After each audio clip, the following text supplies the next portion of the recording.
பாலும் தெளிந்தேனும் பாகும் பருப்பும் இவை நாளும் கலந்து உனக்கு நான் தருவேனே. கோலம் செய் துங்க கருமுகத்து தூமணியே, நீ எனக்கு சங்கத்தமிழ் மூன்றும் தா. நீ எனக்கு சங்கத்தமிழ் மூன்றும் தா. நீ எனக்கு சங்கத்தமிழ் மூன்றும் தா.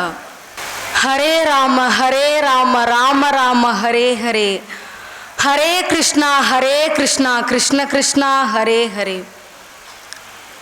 பரித்ராணாய சாதுனாம் விநாசாய சதுஸ்கிருதாம் தர்ம சம்ஸ்தாபனார்த்தாய சம்பவாமி யுகே யுகே. நடைபெற்று கொண்டிருக்கின்ற ஸ்ரீ ஆண்டாள் ஆடிப்பூர திருவிழா நிகழ்ச்சியிலே இரண்டாவது நாளாகிய இன்றைய தினம் ஆதிராவுக்கு பேசுவதற்கென்று ஒரு அருமையான வாய்ப்பினை தந்த ஆலய நிர்வாகிகளுக்கும் ஊர் மக்களுக்கும் ரேவதி அம்மா அவர்களுக்கும் ராதிகா அம்மா அவர்களுக்கும் அத்தனை நல்லுள்ளங்களுக்கும் ஆன்றோர்களுக்கும் சான்றோர்களுக்கும் என் போன்றோர்களுக்கும் என் அன்பான வணக்கத்தை தெரிவித்துக் கொள்கிறேன். நான் பேசுவதற்காக எடுத்துக்கொண்ட பொருள் நாச்சியார் திருமொழி. இந்த ஊரிலே இருக்கக்கூடிய பெரியவர்களுக்கு நாச்சியார் அவதரித்து வளர்ந்து கண்ணனை சென்றடைந்த இந்த ஊரிலே பிறந்த அத்தனை ஆண்டாளுடைய உறவினர்களுக்கும் நான் சொல்லி நாச்சியார் திருமொழியை பற்றி தெரிய வேண்டியது இருக்காது. ஏனென்றால் அத்தனை பெரியவர்களும் முன்கூட்டியே அறிந்திருப்பீர்கள். இருந்தாலும் இந்த சிறியவளுடைய அறிவிற்கு ஆண்டாளை பற்றி எட்டிய ஒரு சில கருத்துக்களை உங்களுக்கு விளக்குவது எனக்கு கிடைத்த மிகப்பெரிய புண்ணியமாக நான் பார்க்கிறேன். ஏன் நான் இதை சொல்கிறேன் என்றால், சென்ற ஆண்டு இதே இடத்திலே நான் திருப்பாவை என்கிற பொருளிலே பேசியிருந்தேன். அப்படி பேசுகிற போது ஒவ்வொரு பாசுரத்தையும் நான் சொல்கிற போது கீழே இருந்த பெரியவர்கள் அத்தனை பேரும் என்னுடனே சொல்லிக் கொண்டிருந்தார்கள். விளக்கத்தை நான் சொல்கிற போது அத்தனை பெரியவர்களும் என்னுடன் சொல்லிக் கொண்டிருந்தார்கள். ஆக ஒரு சில ஆலயங்களில் பேசுகிற போது நான் பேசுவேன், கீழே இருந்து மக்கள் கேட்டு கொண்டிருப்பார்கள். ஆனால் திருவில்லிபுத்தூர் ஆண்டாள் நாச்சியார் சன்னதி எனக்கு அப்படி ஒரு அனுபவத்தை தரவில்லை. நான் பேசுகிற போது என்னுடனே பேசி எனக்கு ஆண்டாளுடைய அருளோடு இந்த ஊர் பெரியவர்களுடைய அருளையும் சேர்த்து தரக்கூடிய சன்னதியாக இந்த ஆலயம் இருந்து கொண்டிருக்கிறது. அப்படிப்பட்ட ஆலயத்தில் நான் சென்ற ஆண்டே சொல்லியிருந்தேன், கன்னியாகுமரி மாவட்டத்தில் பிறந்து ஏதோ 1 மணி நேரம் பேச பாக்கியம் கிடைத்ததே மிகப்பெரிய விஷயமாக நான் பார்க்கிற போது, ஆண்டாள் பிறந்த இந்த ஊரிலே பிறந்து வளர்ந்து இங்கேயே நீங்கள் வாழ்ந்து கொண்டிருக்கிறீர்கள் என்றால் நீங்கள் எல்லாம் எவ்வளவு புண்ணியம் செய்தவர்களாக இருக்க வேண்டும் என்பதைத்தான் நான் நினைத்து பார்க்கிறேன். காரணம், ஆண்டாள் ஆழ்வார்களுள் ஒரு பெண் என்பதை தாண்டி ஆழ்வார்களுக்கே கிடைத்த மிகப்பெரிய தலைமுறையின் சந்ததி என்று சொல்வார்கள். மணவாள மாமுனிகள் அழகாக சொல்லியிருப்பார், 5 குடிக்கு ஒரு சந்ததியாய் ஆழ்வார்கள் தன் செயலை விஞ்சி நிற்கும் தன்மையளாய் பிஞ்சாய் பழுத்தாளை ஆண்டாளை பக்தியுடன் நாளும் வழுதாய் மனமே மகிழ்ந்து என்று சொல்லுவார். என்ன பொருள்? 5 குடிக்கு ஒரு சந்ததியாய் என்று ஆழ்வாரை சொல்வார். பாண்டவர்கள் 5 பேருக்கும் அடுத்ததாக அந்த தலைமுறையை வாழ வைக்க வந்தவள் ஆண்டாள். அப்படி என்கிற பொருளையும் நாம் எடுத்துக்கொள்ளலாம். பகவானுக்கு எதுவுமே ஆகிவிடக் கூடாது, பகவான் நல்ல முறையிலே இருக்க வேண்டும், பரந்தாமனுக்கு எந்த குறையும் வரக்கூடாது என்று பரந்தாமனை நினைத்து அச்சப்படக்கூடிய ஆழ்வார்களுடைய தலைமுறையில் பிறந்தவள் தான் ஆண்டாள் என்றும் சொல்லலாம். ஆக பாண்டவர்களுடைய குலத்தையும் சரி ஆழ்வார்களுடைய குலத்தையும் சரி தழைத்தோங்க செய்ய வந்தவள் ஆண்டாள். அதிலும் ஆண்டாளுடைய பக்தி தனித்துவமான பக்தி. ஆழ்வார்கள் எல்லோரும் ஒரு பார்வையில் பகவானை பார்த்தால், ஆண்டாள் தனித்துவமான பார்வையிலே பார்த்தாள். கண்ணனை கணவனாகத்தான் பார்ப்பேன் என்று முடிவு செய்தாள். கணவனாகவே பார்த்தாள். கண்ணனை கணவனாக அடைந்தாள். அவளுடைய பக்தி நிலையாக இருந்தது. அதனால் தான் சொன்னார் மாமுனிகள், ஆழ்வார்கள் தன் செயலை விஞ்சி நிற்கும் தன்மையழாய். எல்லாருடைய பக்தியையும் விஞ்சி நிற்கக்கூடியதாக ஆண்டாளுடைய பக்தி இருந்தது. பிஞ்சாய் பழுத்தாளை ஆண்டாளை என்கிறார். சந்தேகம் வரலாம் நமக்கு, பிஞ்சிலே எப்படி பழுக்க முடியும்? காயாகி கனியாகி அதன் பிறகு பழுத்து நல்ல முறைக்கு கிடைத்த பிறகுதானே அது ஒரு நல்ல பழமாக பழுக்க முடியும். ஆனால் பிஞ்சிலே பழுத்ததென்றால் எப்படி என்போம்? ஆண்டாளுடைய பக்தி பிஞ்சிலே பழுத்த பக்தி. பிறந்து வளர்கிற போது இளம் பிராயத்திலே பக்தியின் உச்சத்திற்கு சென்றவள் ஆண்டாள். அப்படி பிஞ்சிலே பழுத்ததால் தான் எல்லோரும் ஆண்டாளை இன்றைக்கு இந்த அளவிற்கு பாராட்டி கொண்டிருக்கிறோம். நமக்கு ஒரு சந்தேகம் வரலாம், அது எப்படி ஆண்டாளுக்கு மட்டும் இளம் பிராயத்திலே கண்ணனின் மீது பற்று வந்தது? எப்படி எல்லா பிள்ளைகளும் உடன் வளரத்தானே செய்தார்கள், விளையாடத்தானே செய்தார்கள், ஆண்டாள் மட்டும் எப்படி கண்ணனை அடைந்தாள் என்று கேட்கலாம். அதற்கு முக்கிய காரணம் பெரியாழ்வார். பெரியாழ்வார் ஆண்டாளை வளர்த்துகின்ற போதே அவளுக்கு கண்ணனுடைய புராண கதைகளை சொல்லிக் கொடுத்து வளர்க்கிறார். அதனால் தான் பெரியவர்கள் எல்லோரும் இன்றைக்கு சொல்வார்கள், பிள்ளைகளுக்கு பெற்றோர்கள் நல்ல விஷயத்தை சொல்லித்தாருங்கள், அதிகமாக புராணங்களை படிக்க சொல்லித்தாருங்கள், 4000 திவ்ய பிரபந்தத்தை படிக்க சொல்லித்தாருங்கள், வேதத்தை படிக்க சொல்லித்தாருங்கள், நல்ல கருத்துக்களை பிள்ளைகளுக்கு சொல்லித்தாருங்கள் என்று எதற்காக பெரியவர்கள் சொல்கிறார்கள்? காரணம், பெற்றோர்கள் எதை இளம் பிராயத்தில் பிள்ளைகளுக்கு சொல்லித் தருகிறார்களோ அதுவாகவே பிள்ளைகள் மாறுகிறார்கள். அதற்கு சிறந்த சான்றுதான் ஆண்டாள்.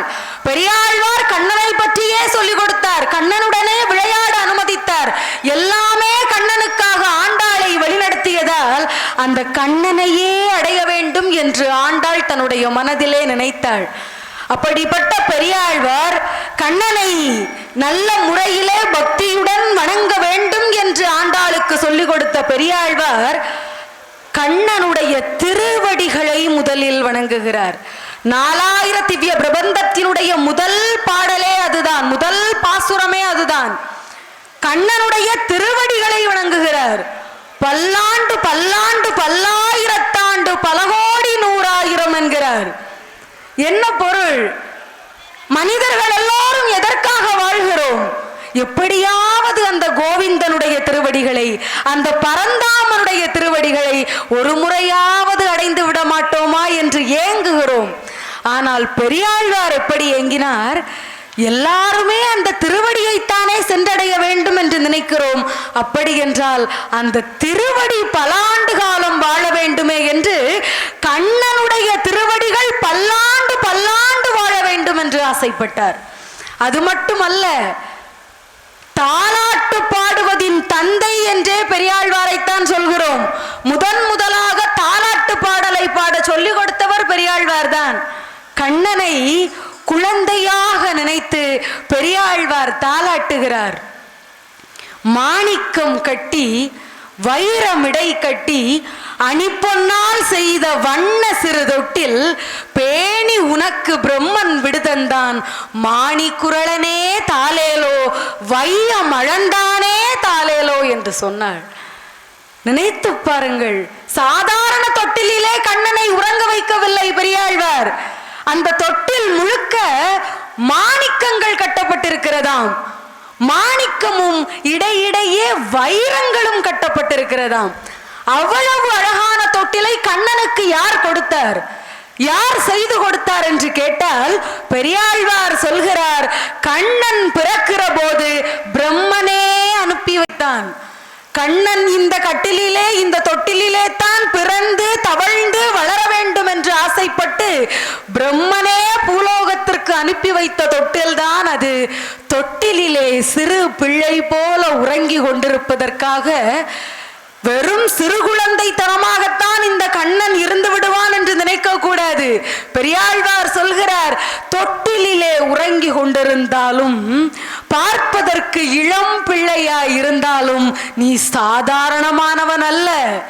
இளம் பிள்ளை போல் இருந்தாலும் இதே கண்ணன் தானே 3 அடியால் பூலோகத்தையும் பாதாள லோகத்தையும் வானோகம் என்று அத்தனையையும் அளந்தவன். மகாபலியினுடைய ஆணவத்தை அடக்கியவனே இந்த பரந்தாமன் தானே. குழந்தை போல் இருக்கிறான் என்பதற்காக எளிமையாக நினைத்து விடாதீர்கள். உலகத்தையே அளந்த வாமனனே இந்த பரந்தாமன் தான் என்று சொல்கிறார். அப்படி இதை இன்றைக்கு நாம் எல்லோரும் படிக்கிறோம், பெரியாழ்வார் சொல்லிக் கொடுத்தார் என்று. ஆனால் பெரியாழ்வார் இதையெல்லாம் ஆண்டாளுக்கு சொல்லி கொடுத்து வளர்க்கிறாள். ஆண்டாள் இதையெல்லாம் தெரிந்தே வளர்கிறாள். கண்ணனைத்தான் அடைய வேண்டும் என்று நினைத்தாள். நாம் எல்லோரும் அறிந்திருப்போம், தான் சூடிய மாலையை அந்த பரந்தாமனுக்கு சூடி, அந்த மாலையை சூடியதால் தனக்கும் பரந்தாமனுக்கும் நிச்சயதார்த்தமே ஆகியதாக நம்பினாள். எவ்வளவு வெகுளித்தனம் ஆண்டாளிடம் இருந்திருக்கிறது. ஒரு குழந்தைத்தனத்தோடு கூடிய பக்தி அது கண்ணனை நோக்கி செல்கிற போது, எப்படியாவது என்னுடைய கோவிந்தனை நான் மட்டுமே அடைய வேண்டும் என்று நினைத்தாள். முதலில் பாவை நோன்பு எடுத்தாள். மார்கழி மாதத்திலே எடுத்திருப்பாள். மார்கழி திங்கள் மதி நிறைந்த நன்னாளால் நீராட போதுவீர் போதுமினோ நேரிழையீர் சீர்மல்கும் ஆய்ப்பாடி செல்வ சிறுமீர்கள் கூர்வேல் கொடுந்தொழிலன் நந்தகோபன் குமரன் ஏறார்ந்த கண்ணி யசோத இளஞ்சிங்கம் கார்மேனி செங்கண் கதிர்மதியம் போல் முகத்தான் நாராயணனே நமக்கே பறை தருவான் பாரோர் புகழ படிந்து ஏலோர் அம்பாவாய் என்றாள். மார்கழி மாதத்திலே பாவை நோன்பு இருக்கிறாள். ஆனாலும் கண்ணன் ஆண்டாளை அடையவில்லை. நாம் எல்லோரும் நினைக்கலாம், ஆண்டாள் எவ்வளவு பெரிய பக்தியினுடைய உச்சமாக இருந்தாள். அப்படி இருந்தும் ஏன் கண்ணன் ஆண்டாளை அடையவில்லை என்று கண்ணன் நினைத்திருப்பார். திருப்பாவை பாடியதோடு நாம் ஆண்டாளை சென்று அடைந்து விட்டால் அவள் நாச்சியார் திருமொழி பாடாமலே சென்று விடுவாள். ஆண்டாளை நான் அடைந்து விட்டால் நாச்சியார் திருமொழி என்பது இந்த பாரதத்திற்கு கிடைக்காமலே போய்விடுமே. ஆக இப்போது நாம் ஆண்டாளை அடையக்கூடாது. அவள் திரும்ப பாடட்டும், என்னை நினைத்து உருகி உருகி பாடட்டும். அந்த பாடல்கள் எல்லாம் இந்த பாரதத்திற்கு கிடைக்கட்டும். கிடைத்த பிறகு நான் ஆண்டாளை அடைந்து விடுகிறேன் என்று ஆண்டாளுக்கே சற்று விளையாட்டு காட்டியவர் தான் நம்முடைய பகவான் கிருஷ்ணர் அவர்கள். சரி, பாவை நோன்பு இருக்கிறாள், அது பலன் தரவில்லை. அடுத்ததாக ஆண்டாள் முடிவே செய்து விட்டாள். தை மாதத்திலிருந்து ஒவ்வொருவரையாக தூது அனுப்பினாள். அப்படியாவது அந்த பகவான் என்னை அடையட்டும் என்று. முதலிலே நாச்சியார் திருமொழியிலே சொல்லி இருப்பாள், மன்மதனையும் அவன் தம்பி சாமனையும் தூதுக்கு அனுப்பினாள். அது பலன் தரவில்லை. அதன் பிறகு கிருஷ்ணர் வருகிறார். ஆண்டாள் கட்டிய சிறு சிறு வீடுகளை உடைக்கிறார். அப்போது சிற்றில் சிதையேல் என்று பாடுகிறாள் ஆண்டாள். சரி, கிருஷ்ணர் பார்த்துவிடக் கூடாது என்பதற்காக நீராட செல்கிறாள். அங்கேயும் கிருஷ்ணர் துகிலை பறித்து வைக்கிறார். அப்போது கிருஷ்ணரிடம் துகிலுக்காக பாடுகிறாள். அடுத்ததாக காதல் அதிகரிக்க அதிகரிக்க கிருஷ்ணரை கூடிவிட வேண்டும் என்று அவள் மனம் ஏங்கியது. கூடல் என்கிற பாடலை பாடினாள். அதுவும் பலன் தரவில்லை. அப்போது ஒரு குயில் வருகிறது. குயிலை தூதுக்கு அனுப்புகிறாள், நீ சொல்லியாவது அந்த பரந்தாமன் என்னை அடையட்டும் என்று. அப்போதும் பகவான் வரவில்லை. சரி, எதுவும் நிலையில்லை என்று சொல்லி கனவு காண்கிறாள். கனவிலே திருமணம் ஆவது போல் காண்கிறாள். அப்போதும் பகவான் வரவில்லை. அவளுக்கு பொறாமை வருகிறது. இத்தனை செய்தும் நான் அந்த பரந்தாமனை அடையவில்லை. ஆனால் எதுவுமே செய்யாமல் கோவிந்தனுடைய கையில் எப்போதும் அந்த வலம்புரி சங்கு இருக்கிறதே, நான் அடையாத பக்தியை என்னிடமில்லாமல் அப்படி என்ன இருக்கிறது அந்த வலம்புரி சங்கிற்கு என்று சங்கின் மீது கோபம் கொள்கிறாள். சங்கிடம் பேசுகிறாள். பரந்தாமனை பற்றி விசாரிக்கிறாள். அது 10 பாசுரங்களாக நமக்கு அமைகிறது. அடுத்ததாக அதுவும் பலன் தரவில்லை. மேகத்தை பார்த்து தூது அனுப்புகிறாள். மேகம் மட்டும்தான் அவள் பார்க்கிற போது ஒரு இடத்திலிருந்து இன்னொரு இடத்திற்கு செல்வதாக இருக்கிறது. சரி, இந்த மேகமாவது நான் சொல்வதை கொண்டு பரந்தாமனிடம் சேர்க்கட்டும் என்று சொல்லி மேகத்திடம் தூது அனுப்பினாள். அதுவும் பலன் தரவில்லை. திருமாலிருஞ்சோலையிலே இருக்கக்கூடிய கோவிந்தனை நினைத்து நினைத்து உருகி போனாள். அதுவும் பலன் தரவில்லை. காதல் நோயால் பரந்தாமனை நினைத்து உடல் முழுவதும் அவளுக்கு உருகி போனது. அப்போதும் கண்ணன் வரவில்லை. இறுதியிலே திருவரங்கனின் மீது காமம் கொள்கிறாள். அப்போதும் பகவான் வரவில்லை. அடுத்ததாக நினைக்கிறாள், பகவான் தானே வரவில்லை, என்னை கொண்டு பகவான் இருக்கக்கூடிய இடத்திலே சேர்த்து விடுங்கள், அவரை நான் அடைய வேண்டும் என்று. அவளை சேர்ப்பதற்கும் யாரும் இல்லை. இறுதியிலும் சொல்கிறாள், என்னை கொண்டு பகவானிடத்தில் சேர்க்கவில்லை என்றாலும் பரவாயில்லை, பகவான் கையில் இருக்கக்கூடிய ஏதாவது ஒரு பொருளை அவர் நினைவாக என்னிடத்தில் கொண்டு தாருங்கள், அந்த பொருளை வைத்தே மகிழ்ச்சியாக இருப்பேன் என்றாள். அதுவும் நடக்கவில்லை. இறுதியிலே விருந்தாவனத்திலே இருக்கக்கூடிய பகவானை உருகி உருகி உருகி காதலால் பாசுரங்கள் பாடினாள். இப்படி 14 முறையிலே ஆண்டாள் பகவானை நினைத்து உருகி உருகி பாடியதைத்தான் நாம் நாச்சியார் திருமொழி என்கிறோம். நாச்சியார் என்பது தலைவியார். அந்த தலைவனான கோவிந்தனுக்கு ஒரே தலைவியாக நாம் எல்லோரும் பார்ப்பது ஆண்டாளை தான். அந்த தலைவியாருடைய வாயிலிருந்து திருவாக வந்த மொழிதான் நாச்சியார் திருமொழி என்கிறோம். சாதாரணமான விஷயம் அல்ல, பல மகிமைகள் இருக்கிறது. நானே இதை படிக்கிற போது இப்படியும் கண்ணனை உருகி காதலிக்க முடியுமா என்று ஒரு நொடி சிந்திக்கக்கூடிய அளவிற்கு உருகி உருகி கண்ணனை ஆண்டாள் பாடியிருக்கிறாள். முதல் பாசுரத்திலே பாடியிருப்பாள், தையொரு திங்களும் தரை விளக்கி தன் மண்டலமிட்டு மாசி முன்னாள் ஐயனுன் மணர்கொண்டு தெருவணிந்து அழகினுக்கு அலங்கரித்த அனங்கதேவா, உய்யவும் ஆங்கலோ என்று சொல்லி உன்னையும் உம்பியையும் தொழுதேன், வெய்யது ஒரு தழல் உமிழ்கண் சக்கரவர்க்கு என்னை விதிக்கிற்றியே என்று சொல்வாள். நினைத்து பாருங்கள், சாதாரணமான விஷயம் அல்ல. தான் நேரடியாக வணங்கினாள், பலன் தரவில்லை. மன்மதனிடம் சொல்கிறாள், மன்மதனே, நான் உருகி உருகி காதலிக்கிறேன், அவர்தான் என்னை நேரடியாக பார்க்க வரவில்லை, என்ன செய்யுங்கள்? தை மாதம் மன்மதன் தெருவிலே நடந்து வரக்கூடிய மாதம்.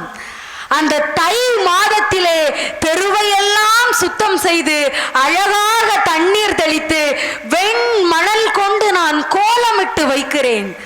அந்த அழகான சாலை வழியாக மன்மதனே, நீயும் உன் தம்பி சாமனும் வருகிற போது கண்ணனை நினைத்து காதல் கொண்டிருக்கக்கூடிய என்னை பார்த்து, என் உண்மையான காதலை பார்த்து இப்படியும் உருகி உருகி ஒருத்தி காதல் செய்கிறாள் என்பதை அந்த கண்ணனுக்கு தெரிவித்து விட்டு வா என்று மன்மதனை பார்த்து சொல்கிறாள். ஒருவேளை மன்மதன் சொல்லியும் பகவான் அதை பார்க்காமல் இருந்திருக்கலாம். ஆண்டாளுக்கு கோபம் வருகிறது. இப்போது என்னை கண்ணன் பார்க்கவில்லை என்றால் என் உயிரை விட்டு விடுவேன் என்கிறாள்.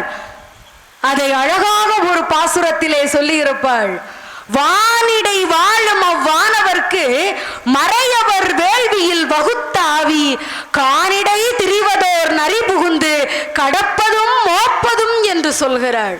நினைத்து பாருங்கள், வானவர்களும் மறையோர்களும் மா முனிவர்களும் எல்லோரும் சேர்ந்து ஒரு வேள்வி செய்கிறார்களாம்.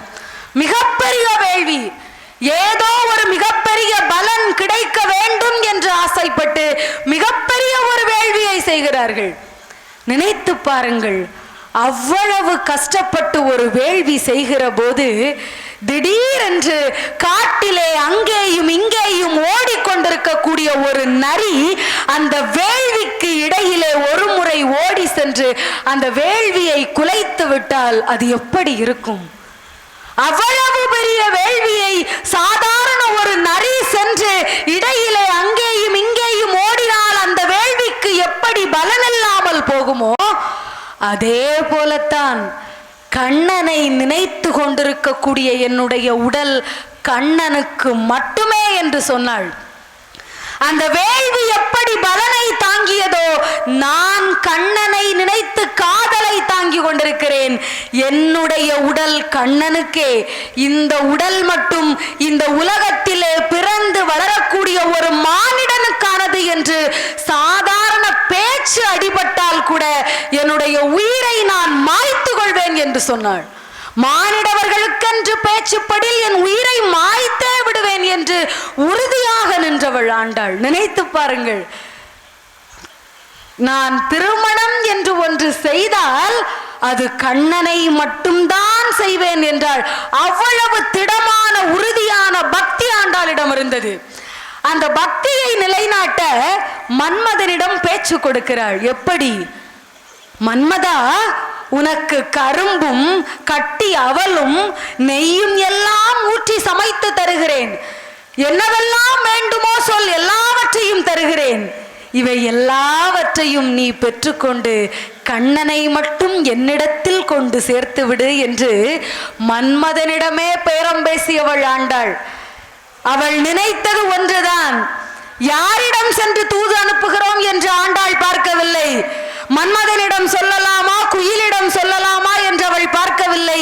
யார் வழியில் சென்றாலும் முடிவது பரந்தாமனிடமாக இருக்க வேண்டும் என்று முடிவு செய்தாள்.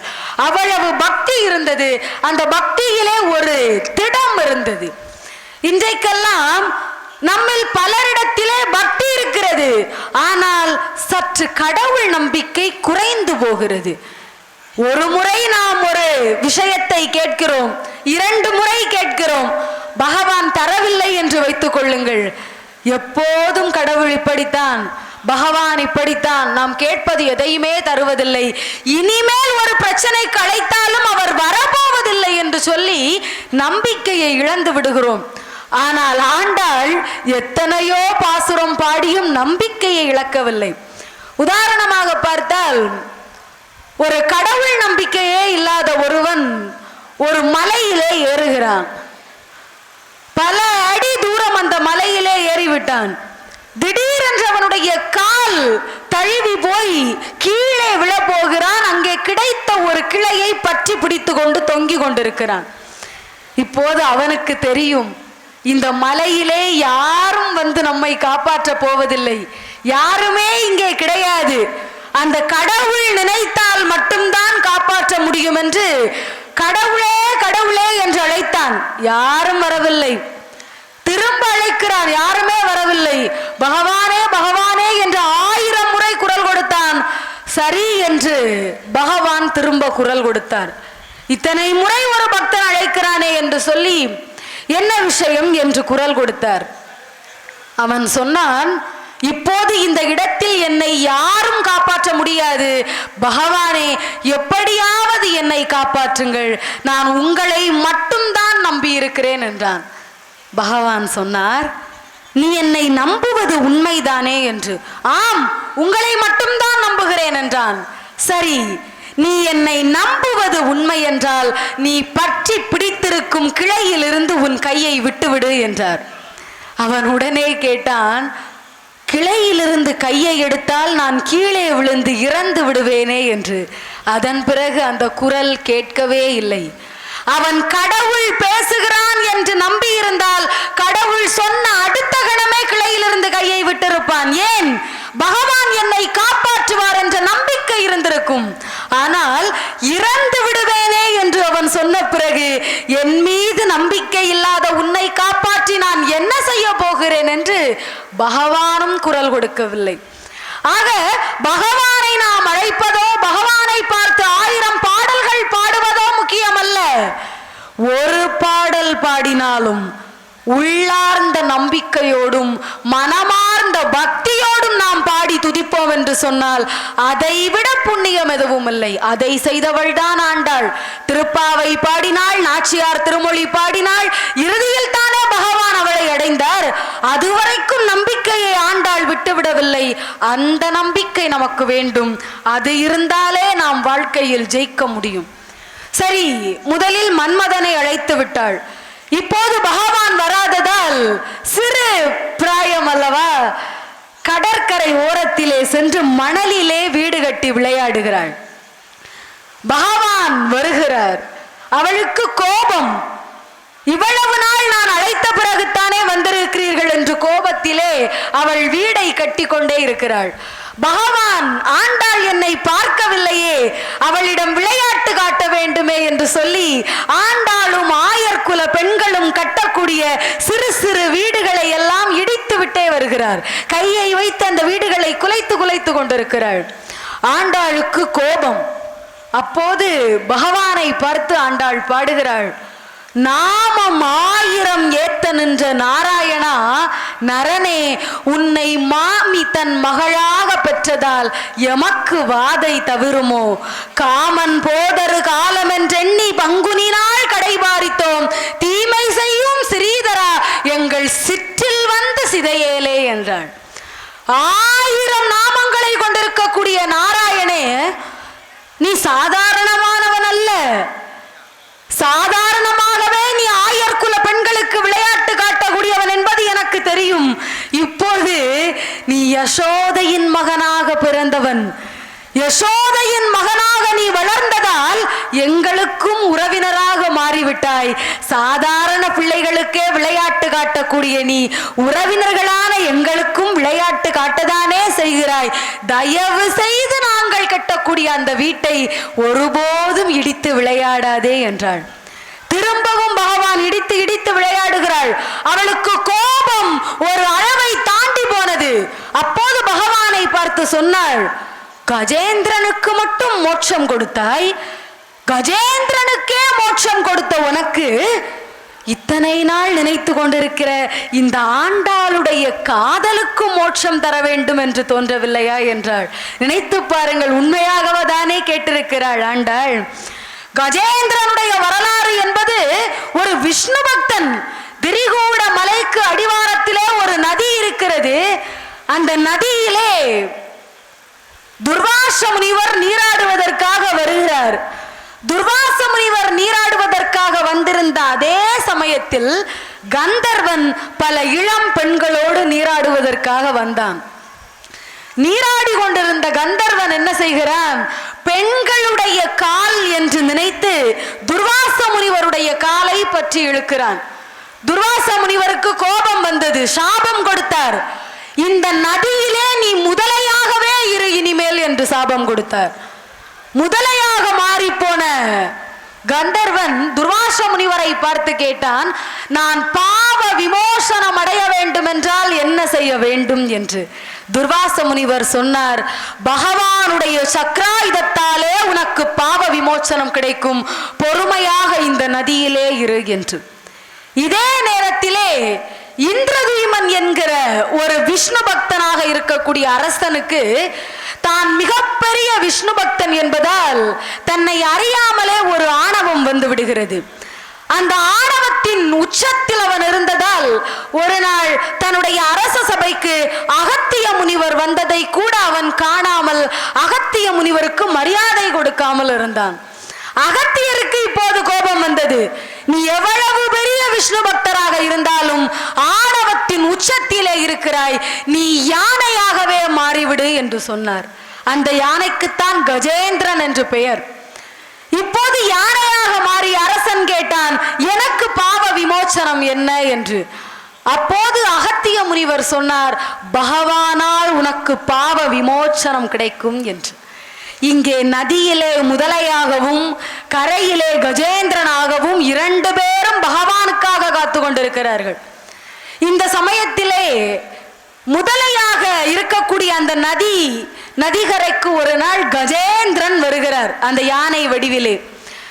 யானை அந்த நதி வழியாக செல்கிற போது நதிக்கு உள்ளே ஒரு தாமரை மலர் அழகாக பூத்து குலுங்கியது. தாமரையை பார்த்தவுடனே கஜேந்திரனுக்கு ஒரு ஆசை.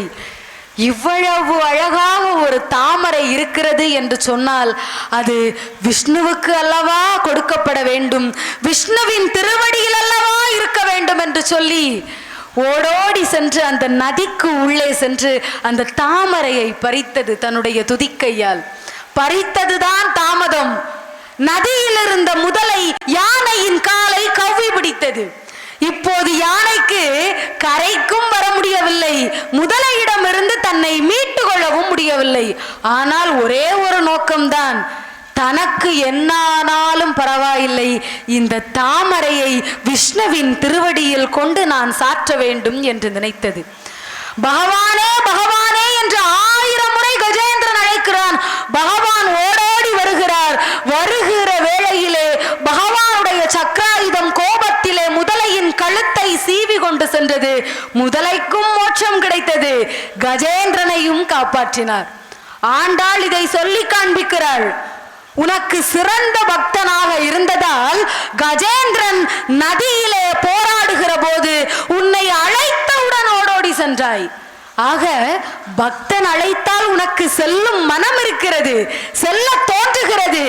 ஆனால் இளம் பிள்ளையான இந்த ஆண்டாள், இத்தனை முறை அழைக்கிறேனே, காதல் வயப்பட்டு அழைக்கிறேனே, ஏன் உன்னுடைய மனம் கஜேந்திரனுக்கு இறங்கியது, எனக்காக இறங்கி வரவில்லை என்று கேட்டாள்.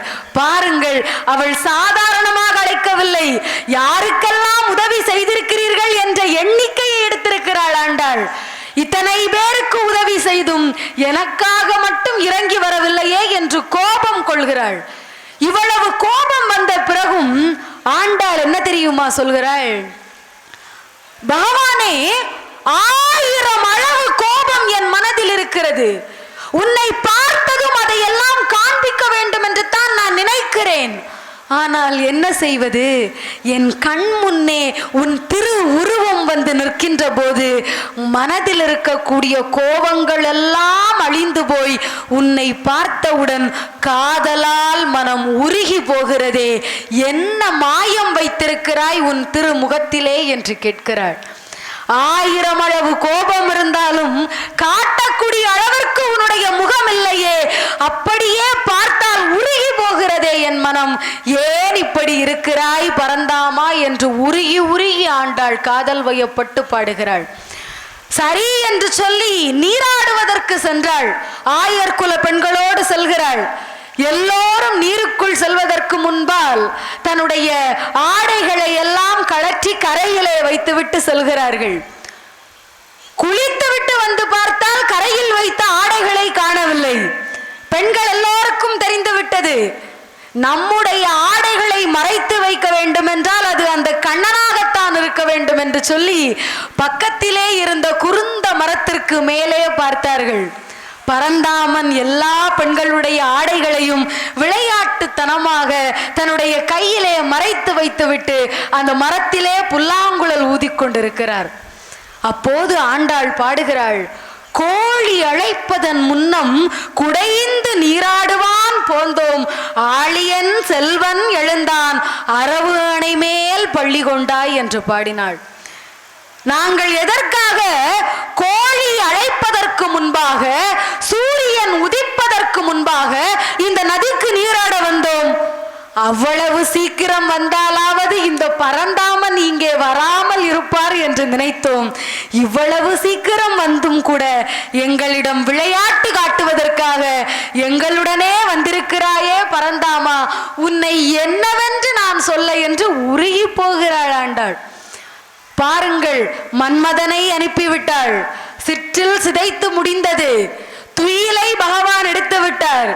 எதிலும் பகவானை அவள் அடைந்ததாக தெரியவில்லை. அப்போதுதான் ஒரு குயிலை பார்க்கிறாள்.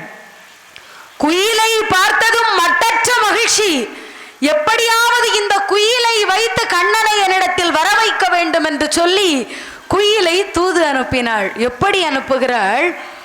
ஆண்டாள் சொல்கிறாள் அந்த குயிலிடத்திலே, ராவணன் சீதையை கடத்திவிட்டு செல்கிறான். சீதையை ராவணனிடமிருந்து காப்பாற்ற வேண்டும். ராவணன் அந்த இறுதி சூழலிலே முழுக்க கெட்டவனாக மாறி போகிறான். அவனை அழித்துதான் காப்பாற்ற வேண்டும் என்கிற சூழல் வருகிற போது எந்த அளவு துணிந்து ராம அவதாரத்திலே அம்புகளால் அந்த ராவணனை கொன்ற கிருஷ்ணா, அவ்வளவு பெரிய பக்தி உன்னிடத்தில் இருக்கிறது. அந்த பக்தியின் உச்சத்தால் வீரம் உன்னிடத்தில் இருக்கிறது. அவ்வளவு பெரிய பக்தி கொண்டிருக்கக்கூடிய எம் பெருமானே, ஏன் இந்த ஆண்டாளுக்காக உங்களுக்கு இறங்கி வர தோன்றவில்லை என்று சொன்னாள். நீங்கள் இறங்கி வந்தால்தான் இந்த உலகத்தின் பெருங்கடலிலிருந்து நான் காப்பாற்ற முடியும் என்கிறாள். என்ன சொல்கிறாள் ஆண்டாள்? இந்த உலகம் என்பது மிகப்பெரிய கடல். அந்த பெருங்கடலிலே ஒவ்வொரு மனிதனும் தன்னை காப்பாற்றி கொள்ள வேண்டும் என்றால் அவனுக்கு ஒரு கப்பலும் அதை செலுத்த வேண்டிய துடுப்பும் தேவைப்படுகிறது.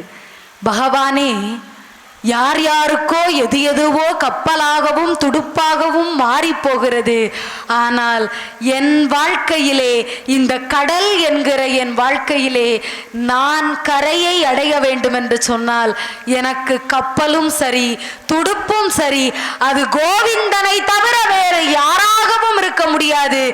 நீங்கள் என்னை வந்தடைந்தால் மட்டுமே இந்த வாழ்க்கையினுடைய ஆக சிறந்த கரையை நான் சென்றடைய முடியும் என்று சொல்கிறாள். அப்படி சொல்லியும் பகவான் வரவில்லை. அப்போது குயிலிடம் சொல்கிறாள், குயிலே, நீ நேரடியாக சென்று பகவானிடத்தில் என்னை பற்றி சொல்லிவிட்டு உடனே பகவான் என்ன சொல்கிறார் என்பதை என்னிடத்தில் சொல்ல வேண்டும். அதுவரைக்கும் நான் ஒரு நொடி கூட கண்ணை அடைக்காமல் கண் திறந்தே காத்திருப்பேன். ஏன் தெரியுமா? ஒரு நொடி நான் கண்ணை அடைத்து விட்டால் கூட எப்போதும் என் கண்முன்னே தெரியக்கூடிய அந்த கோவிந்தனுடைய திருவுருவம் ஒரு நொடி நான் கண்ணை இமைத்தாலும் அந்த ஒரு நொடி தெரியாமல் போய்விடுமே. அதனால் கண்ணை இமைக்காமல் நான் காத்திருப்பேன், உடனடியாக வந்து சொல் என்றாள். நான் நினைக்கிறேன், குயில் அல்லவா, ஒருவேளை ஆண்டாளிடம் கேட்டிருக்கலாம், உனக்காக இவ்வளவு கஷ்டப்பட்டு நான் பரந்தாமன் வரைக்கும் செல்கிறேனே, எனக்காக நீ என்ன செய்வாய்?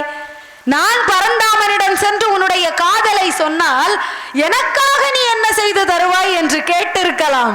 ஆண்டாள் சொல்வாள் ஒரு பாசுரத்திலே, குயிலே, என்னையும் கண்ணனையும் நீ இணைத்து வை, உன்னையும் என் கிளியையும் நான் நட்புறவாக மாற்றி தருகிறேன் என்று.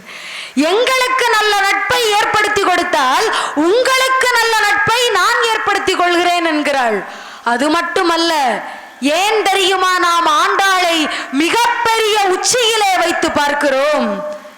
ஒரு சில இடங்களிலே மனிதர்களாக பிறந்த நாம் சற்று இறங்கி போவதற்கு தயங்குவோம். இவரிடம் இறங்கி போக வேண்டுமா? இவர்களிடத்திலெல்லாம் தாழ்ந்து பேச வேண்டுமா?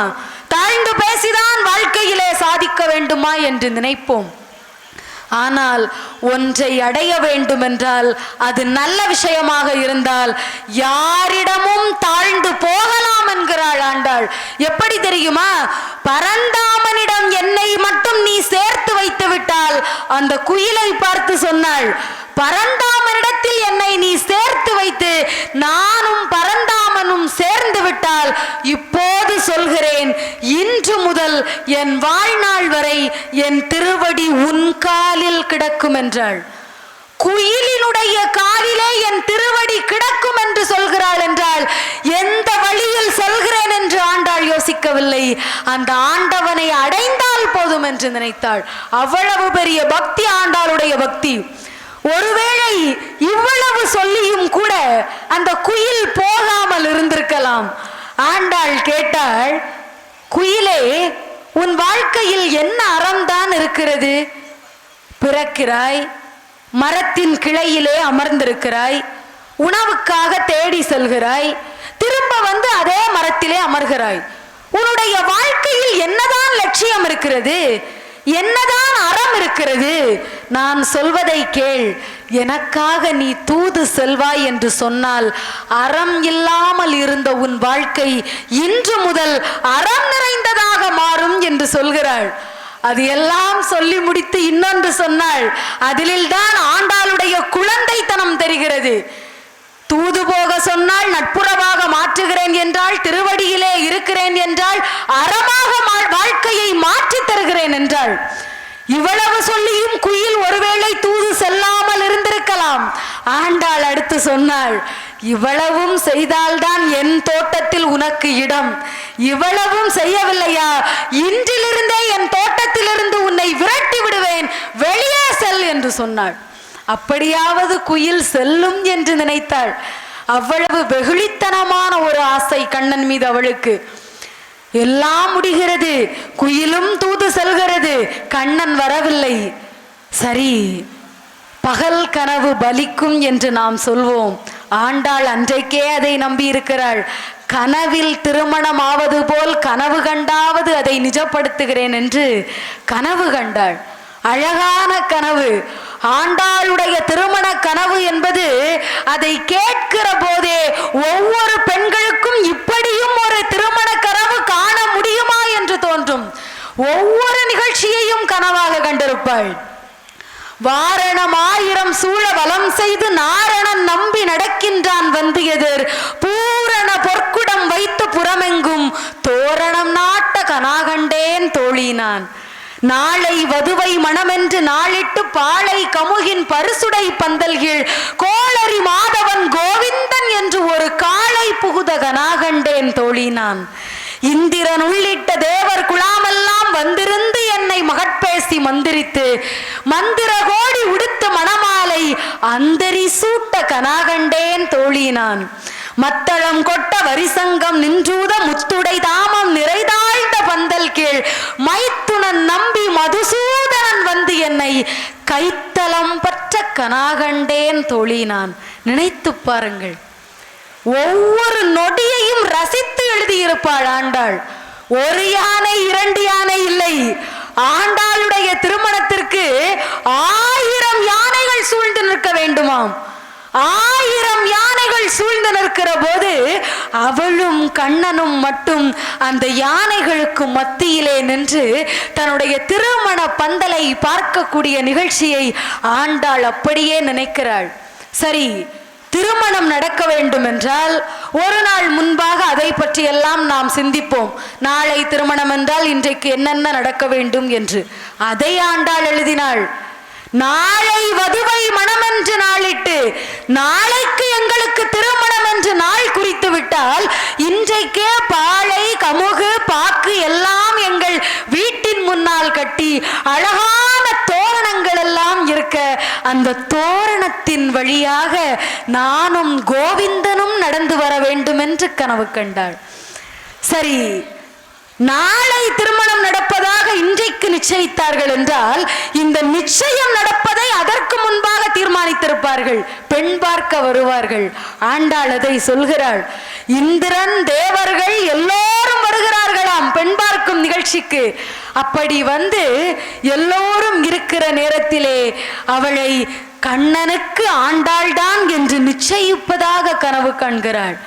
மத்தளங்கள் எல்லாம் கொட்ட வரி சங்குகள் எல்லாம் நின்றுத அந்த பந்தலிலே ஆண்டாளுக்கும் கண்ணனுக்கும் திருமணம் நடப்பதாகவே கனவு கண்டாள். அதோடு நின்றிருந்தால் கூட பரவாயில்லை. அதன் பிறகு நினைத்தாள், திருமணமான பிறகு ஆண்டாளும் கண்ணனும் யானை மீது அமர்ந்து உலா வருகிறார்களாம். தெரு முழுவதும் அத்தனை பேரும் நின்று ஆண்டாளும் கண்ணனையும் வாழ்த்துகிறார்களாம். 2 பேரும் ஒருவர் கை மேல் இன்னொருவர் கையை வைத்து அங்கே மகிழ்ச்சியோடு இருக்கிறார்களாம், கையை பிடித்து கொண்டு.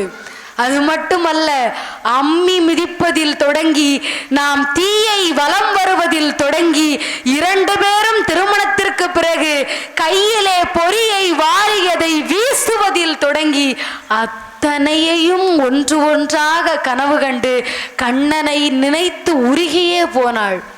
கனவு கண்டும் கூட அவளுடைய கனவும் சரி ஆசையும் சரி உடனடியாக கைகூடி விடவில்லை. அப்போதுதான் நான் முன்பே சொன்னேன், அவளுக்கு வெண்சங்கின் மீது கோபம் வந்தது. இவளை எனக்கு அந்த பரந்தாமனின் கையை கூட இன்னும் பிடிக்க முடியவில்லை.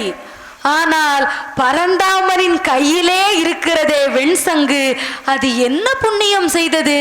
எப்போதும் பரந்தாமனின் கையிலே இருக்கிறதே, எவ்வளவு பெரிய பேறு பெற்றதாக அது இருக்க வேண்டும் என்று சொல்லி அவளுக்கு கோபம் வருகிறது.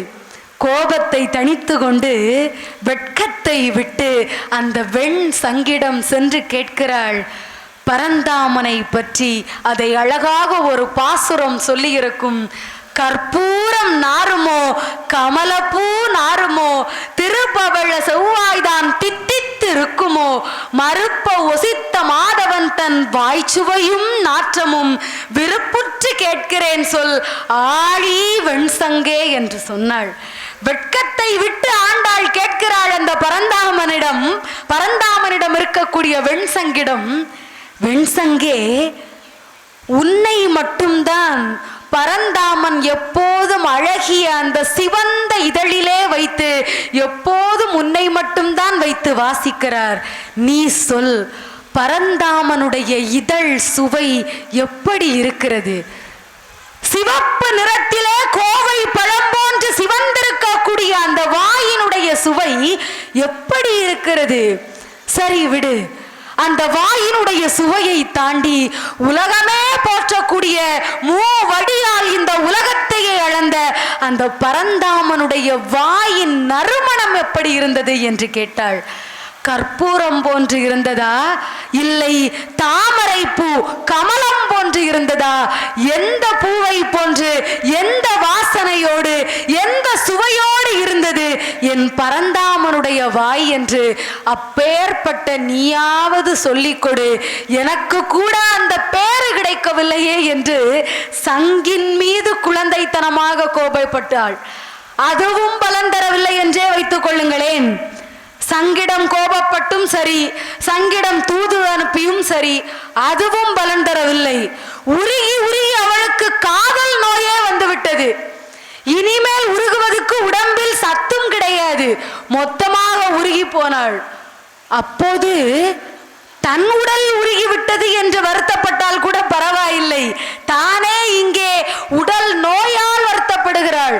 ஆனால் ஆண்டாள் வருத்தப்பட்டது அந்த பகவானை பார்த்து.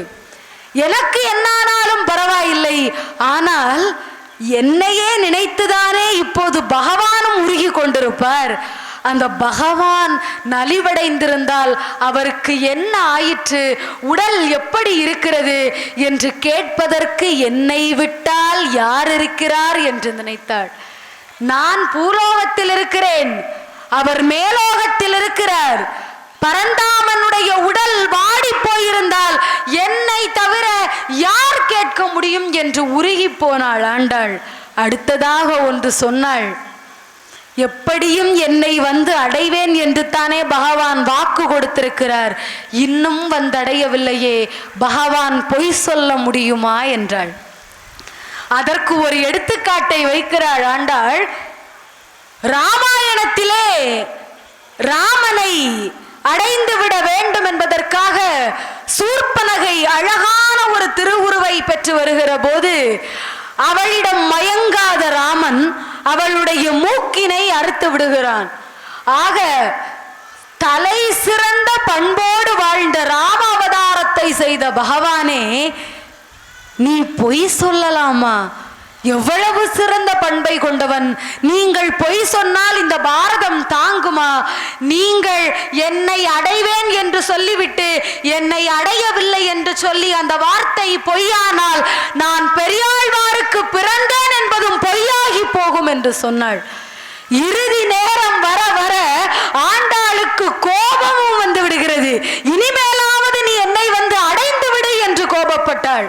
அடுத்ததாக சொல்கிறாள், வேதத்துக்கே பொருள் என்று சொல்கிறார்கள் உன்னை, வேதத்துக்கு பொருளாக இருந்த நீங்கள் ஏன் என் உடல் பொருள் ஆவி அத்தனையையும் பறித்து வைத்திருக்கிறீர்கள்?